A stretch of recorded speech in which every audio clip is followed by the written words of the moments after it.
জুমার নামাজের সালাম ফিরাইলেই বাইর হয়ে যায়।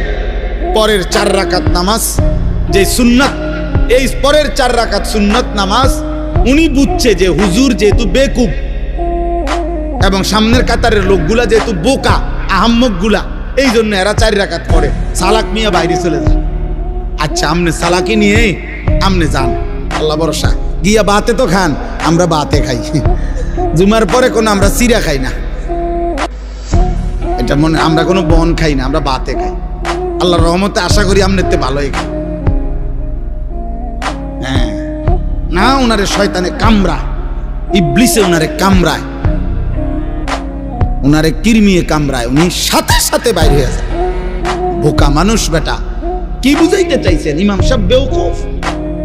ইমাম সাহেবের বাপের কান থেকে 4 রাকাত নামাজ আনছে, এটা যদি কোনো কোরআন সুন্নাহ অনুমোদিত না হয়, এটা রাসূলুল্লাহ সাল্লাল্লাহু আলাইহি সাল্লাম সাহাবায়ে কেরাম যদি না পড়তেন, তো এটা ইমাম সাহেব বছরের পর বছর একটি ভুল বেহুদা জিনিস পড়ে। এটা তা আপনার বিবেকে ধরে না? এটা আপনি বের হবেন কেন মিয়া? কেন খামখেয়ালি করবেন? জুমার নামাজ কি 2 রাকাত?